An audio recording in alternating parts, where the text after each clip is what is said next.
Hello everyone, welcome back to another episode of r/slash Tales from Tech Support. In today's episode, valid bug reports of mysterious origins? Obviously it had to end up with employees signing NDAs. But you qualify for a good technician. Are you really sure you want a bad one? Domestic abuse over USB drivers. Before we get started, make sure to subscribe so you will never miss a video. So let's get started. Valid bug reports of mysterious origins? Obviously it had to end up with employees signing NDAs. The telco I work for relies on its own employees to test new loads for our custom firmwares on cable boxes, modems and phones. Most of that happens on the clock, but it's advantageous to take test devices home too. We get most of the telco's services heavily discounted anyways, but if you opt in to test new firmwares you'll be provided free hardware that would not be otherwise discounted. Currently have 3 free test HD PVRs and 2 modems at home, and turn some of your discounts into freebies. It also lets you into some interesting projects, like our hyper-wideband tests. In exchange you're asked to fill surveys and report bugs if you encounter any. It's a no-brainer, as even if you ignore the related emails engineering and marketing send now and then, they don't kick you out or even take back free hardware. While some in the company sign up for these tests, and then ignore them, tech support has a real stake in making sure our firmwares aren't horrible, plus nightmares from past experiences, and better understanding of the value of decent bug reports. We've had horrible public rollouts in the past, especially for set-top boxes, and none of us want to live through that kind of thing again, so we file bugs aggressively. My team, tech senior staff, is especially meticulous even though engineering doesn't or can't always reciprocate. Employee testing rules have always been rather informal, until a few months ago. Managers all over the company just asked their teams who wanted in, handed over any relevant hardware without ceremony, added your work email address to a list, and that was pretty much it.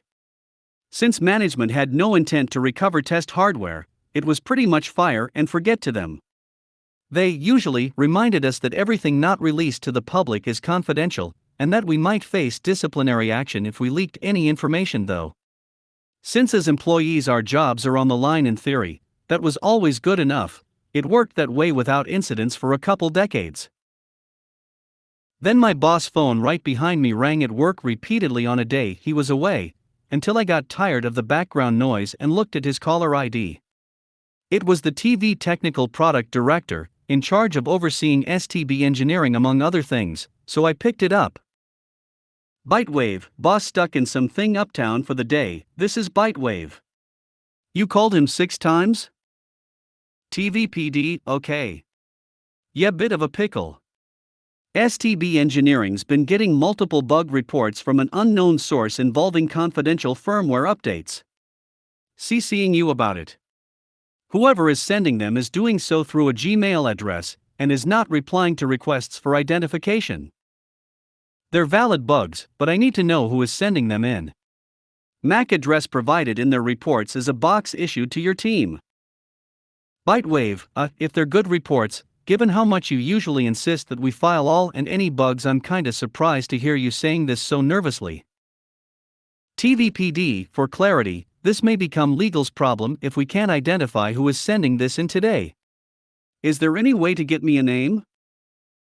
Then I understood he's worried one of our test boxes with the new OS could be lost in the wind, and he just realized our employee testing program has just about no controls whatsoever in place. A test box with a firmware months away from commercialization could be sold on eBay, and nobody might ever notice. Then again, anyone doing anything shady with them would certainly not send in detailed bug reports. The format of the email I'm now looking at alone is enough to convince me someone on my team, TSSS, sent it in. Why they used Gmail instead of their work email is unclear, but it's a perfectly good report, and that's worth something. Bytewave, this was surely sent by one of us, nothing worth bothering legal with. I'll look into it, get back to you ASAP. Admittedly, employee testing was so loose and laid back that nobody even kept track of which test box was given to whom. Instead of being added to actual billing accounts I could look up in seconds, they are all in whitelisted broad test accounts I can't track down easily to a person. Our testing tools did let me point out the specific PMD said cable box was hooked to on our network though, and by then it was trivial to understand who had it in their possession. Though senior staff might sound like we're all troubleshooting modems from retirement homes, the name is about seniority rather than age. But we do have a few older techs, including our most senior, previously featured here as Insanity Wolf colleague. This great gentleman took his retirement since then, one of this department's first retirees. It suddenly made perfect sense. They never take back test hardware, so he still had his test boxes at home, and as our work contract guarantee he gets to keep his employee discounts for 10 years. For some reason, he was still filing bugs. I called him from a test phone to make sure it wasn't recorded and asked why he wasn't, at least, taking credit for his bug reports. I was kinda surprised he cared to do it at all anymore. Retired senior, I didn't think it would be a big deal, but I didn't reply because I figured, if they know I'm no longer working there they might take this back and I'm kind of missing the work. It's fun to mess around with the test devices, you know? The days can be a little long when you retire, fun to help out. Figured you guys wouldn't mind if a few more reports get filed either. It hit me a bit how this guy who just recently retired was already bored to the extent he thought it was fun to volunteer his time for a company that quite frankly didn't always treat employees right. Despite labor disputes and decades of service, he still cared. And he still had a thought for us. It was touching. He had done absolutely nothing wrong. The confusion only occurred because as a retiree he no longer had access to his work email. I thought this explanation would be enough to make the whole thing go away. I was going to handle it all on my own, but since he asked, our retiree called TVPD back himself and tried to clear up the confusion. We both direly underestimated the red tape involved, though. Management was now overly worried there wasn't enough tape surrounding our employee test program because they had trouble tracking down this cable box for a few hours. And so TVPD, though he agreed the situation was under control, still sent a detailed situation report to our evil corporate lawyers asking about people who couldn't be hypothetically fired as a punishment if something went wrong while in possession of test hardware. Of course, all hell broke loose. 2 days later, by order of the Office of the President, the broad whitelist accounts authorizing network provisioning for all employee test devices were shut down, amusingly by marking them manually as if they belonged to non-paying customers, because it was the fastest way to do it. My 3 test PVRs and my 2 test modems went red overnight. The way they killed these accounts sent thousands of automated alerts to recoveries, our department in charge of harassing bad faith non-paying customers, but at least, for once, someone thought about the fact this would happen, and they had been warned beforehand. The next day, legal sent everyone with any test device long forms, Dead Tree 8.5x14 NDAs mandatory for further participation in beta testing activities. For the first time ever, we were told anyone not signing extensive legally enforceable NDAs about these tests would see their test devices confiscated. For enforcement purposes, legal also ordered all test devices moved to the personal accounts of every employee as well, a process that required an impromptu dedicated task force. Took 3 days after I signed those papers before my free test devices were no longer marked as non-payment disabled. While this entire thing may have been overkill, the worst decision they made was to preemptively shut all test devices down before giving us time to consider signing the NDAs or not. Hello, mass confusion and 5 a.m. call spike from employees to tech support's night shift. Another mistake was to not involve the union first. These NDAs could or not infringe on the work contract/the labor code, and may be challenged in arbitration to make sure. Though after an excessively thorough reading, on the clock, I was okay with the language, some employees refused to sign them and reported the requests as possible work contract violations, meaning less bug reports will get filed and arbitrators will have to decide. Legal's still hard at work failing to meet my very moderate expectations. All of Bytewave's tails on TFTS. But you qualify for a good technician. Are you really sure you want a bad one? Long-time readers may remember this old tale, when overly honest guy was let go. OHG had explained in great detail one of my telco's controversial policies. it's still active today. If you have a problem that requires a service call, you'll likely first be serviced twice by a smelly road tech contractor paid by call. They usually get it done, but if your problem isn't obvious, and we need to go to your place for a third time, we kick into high gear. This is what OHG referred to as getting a good technician. Your issue is escalated to senior staff, we review your history, look at logs of your devices and your node, and set up an advanced service call, with recommendations sent to Union Road Tech's escalation for review. Then you get Union Techs from select crack teams sent your way with solid documentation. These guys are the best we have and will happily work all day to make sure everything is just perfect hourly wages. Furthermore, when we send out a good technician out, a network tech goes along in case anything network side is causing part of the issue. There is one caveat. Because of the chain of escalation, the required analysis, the fact two escalation teams have to be involved and handpick people for the job, it takes time to set up. Also, deep in the countryside, we don't always have union people at hand. Sometimes your good technician will be driving for hours to get to your place. So we need a 12 to 24-hour delay for these, something that some unhappy customers find hard to swallow, as we can normally get someone to their place quicker, usually at 3 hours' notice. I wrote tales about how customers sometimes react when asked to wait with services down. Normally, frontline techs manage to convince them the short delay is worth it to ensure the problem is fixed for good. Advanced service calls are thorough, with a success rate over 99% and extensive follow-up. But sometimes a customer just flat out refuses, demanding we get someone out there faster. Several weeks ago, a customer in the deep end of nowhere lost TV on a few specific channels for the third time. Cable box already replaced and wiring redone according to the contractor's tickets. Signal problem on specific QAMs. We were happy to roll out a union team 2 hours away to get it done right. Frontline thoroughly explained why it was worth to wait for the next morning for our team, but customer refused and instead got a same-day contractor. 2 weeks after that they called again with the same issue, and the exact same thing happened again. 2 weeks ago the customer calls again for the 5th time, same story. Despite assurances time was required for proper escalation, they wanted any tech ASAP. The call finally gets escalated to me, late afternoon. Bitewave, just lie. Tell them that due to exceptional circumstances no technicians available today, and that he'll have to wait till tomorrow, first thing. I'm on hold for a bit. But after complaining a bit about slow service, customer agreed to next AM, because it couldn't be done that day. That's what it's come to, having to lie to the customer to fix their problem. OHG would be sad. The high-frequency RF issue causing this problem was fixed the next AM. Though nobody else had complained about it, and our network tool suggested everything was fine, the backup network tech was critical to get it fixed. As any contractor could have noticed had they bypassed the customer's wiring and plugged a cable box at the source. All of Bitewave's tales on TFTS. Domestic abuse over USB drivers.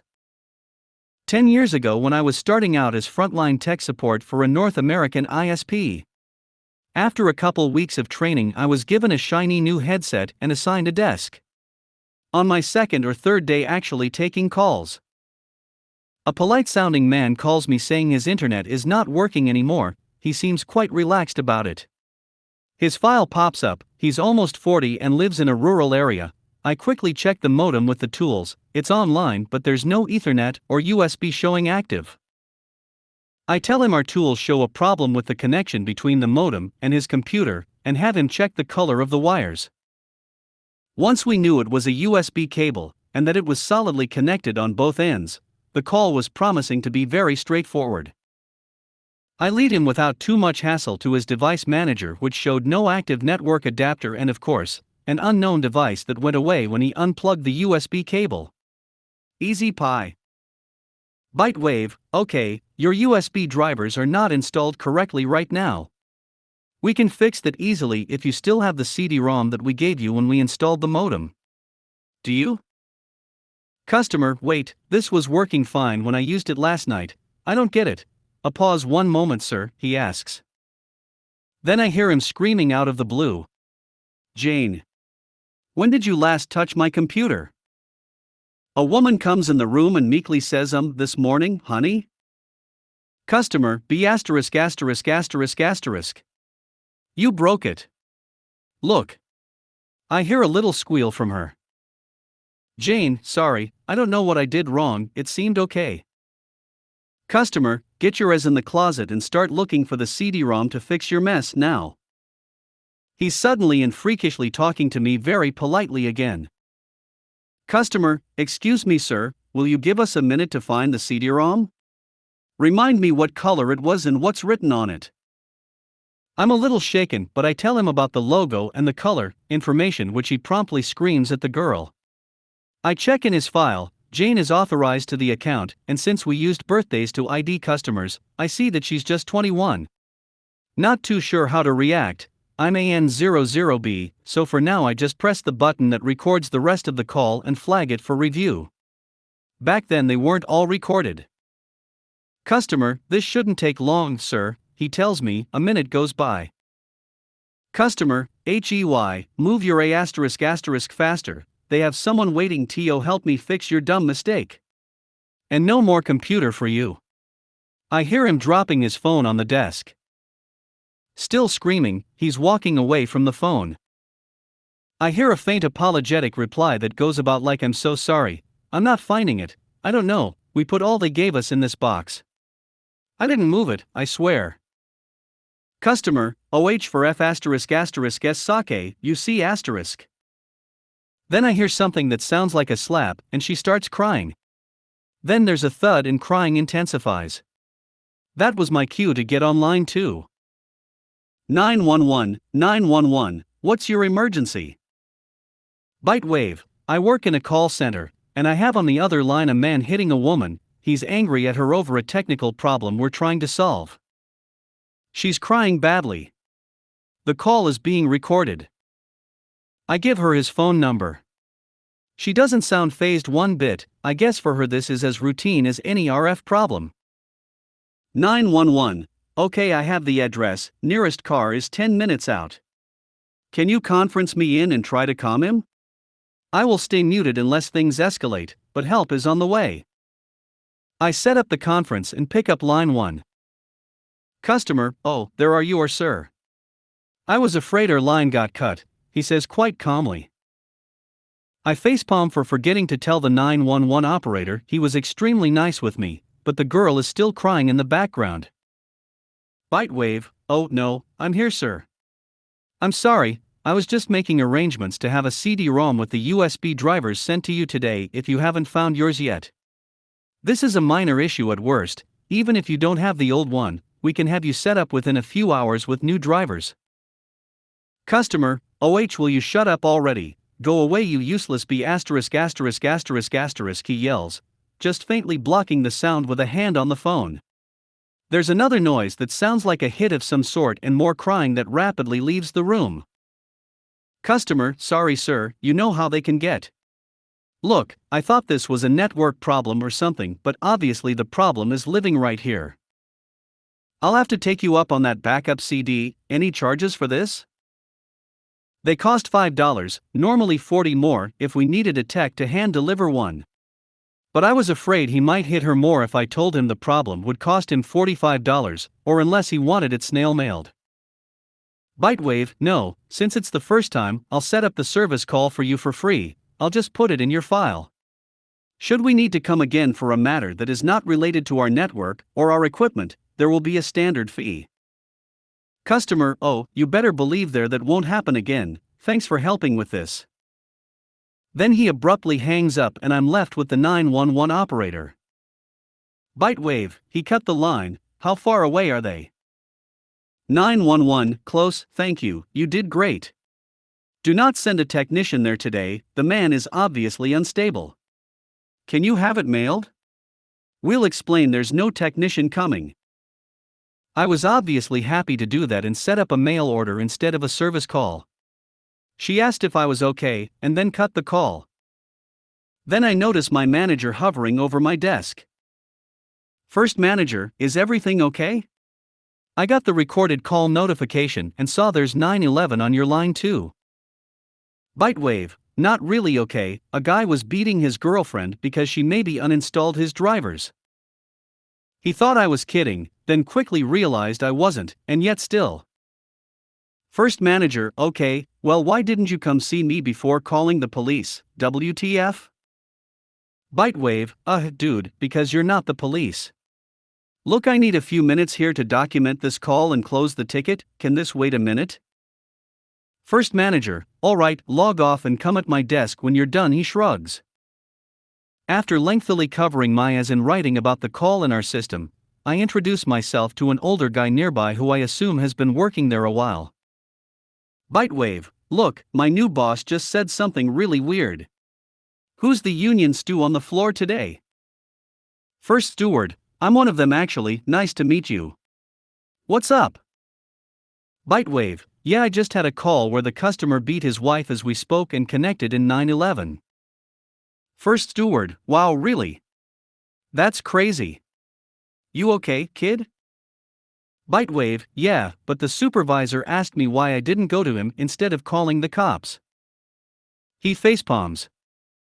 First steward, yeah, I'll handle that moron right away. I swear the cheap ties they hire get dumber every year. Hey, go rest or something, take half an hour to relax, I got this. You won't hear about it again. And so the end of this freakish call that almost made me want to quit right there was the beginning of two beautiful relationships, respectively with my GGG union rep and my ridiculous first boss, who would produce many other gems like this before being eventually promoted to unemployed.